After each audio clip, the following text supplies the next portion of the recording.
It was a dark night when the Virgin Mary was visited by an angel. "Do not be afraid," he said, "for I bring good news of great joy. You are going to have a baby and name him Jesus. He will be God's son." Before she could say anything, the angel disappeared. "Thank you," she whispered. A few years went by and Mary became pregnant. Though she was in labor, her and her husband Joseph had to go to Bethlehem. It took them many days, for they had traveled by donkey. By the time they got there, Mary was in pain. They tried to get a room, but every hotel was full. Hope was lost. The kind hotel owner offered them his stable. All of the animals watched in awe as Mary settled onto a pile of straw. It was December 25th when the baby Jesus was brought into this world.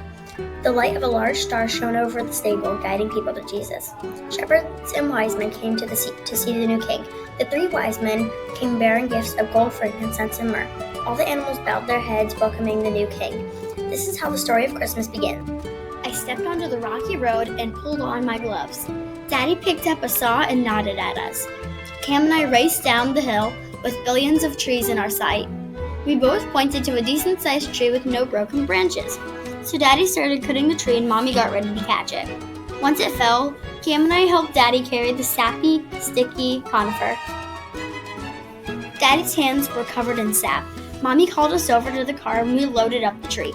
After we returned home, we started decorating. Little balls of glitter and glass glistened in the light. Daddy pulled me onto his shoulders and lifted me up. I carefully placed the fragile angel on the tippy top of the tree. After I finished, I went to Target with Mommy to buy gifts. That very evening, I ran to the craft room and started wrapping gifts. I carefully placed the card in a gift bag. Then I started baking sugar cookies with my brother and grandparents. The smell of butter, sugar, and vanilla wafted through the air. My stomach growled. After eyeing the cookies for a moment, I went outside. We started stringing yellow lights on our bushes. I put a deer and a fawn next to each other. My brother put Minnie Mouse and Mickey Mouse next to each other. I stepped back to admire our work. My heart glowed as I imagined what it would look like in the dark. I was ready for Christmas. It would be a mile a minute. Though it was 7:30, I felt like I had to go to bed. Though we still had a whole movie ahead of us. It was family tradition to watch Christmas Vacation every Christmas Eve. I felt like we were going to stay up too late and Santa wouldn't come. Daddy checked his phone and reported Santa was bordering Canada. I started panting heavily. Santa was so close. I asked Mommy how long the movie was and she said about an hour. I slumped in my spot. It was going to be a long movie. I ended up enjoying it a lot. Then my parents announced time for bed. My heart started racing as I zoomed upstairs. Santa was coming! Santa's in Hanover, Daddy called. I quickly brushed my teeth and jumped into bed. Cam settled onto the mattress beside my bed and we both fell asleep. I woke up, not a bit tired. Cam woke up shortly after. Mommy made us stay in my room until all family members come.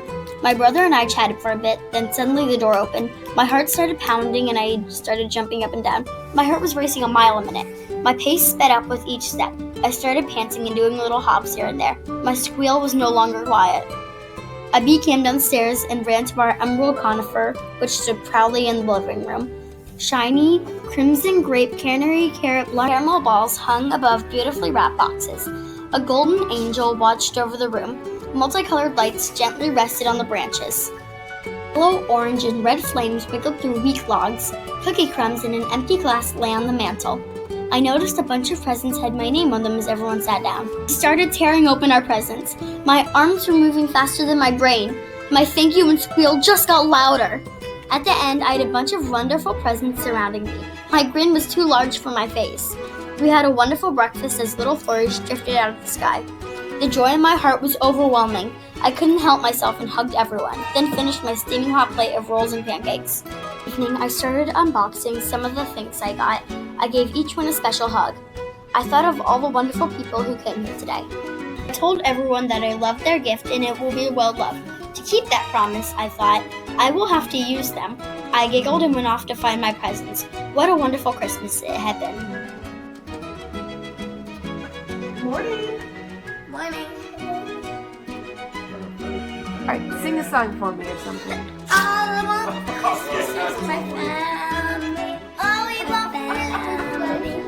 My family. All I want for Christmas is my family, which I already have.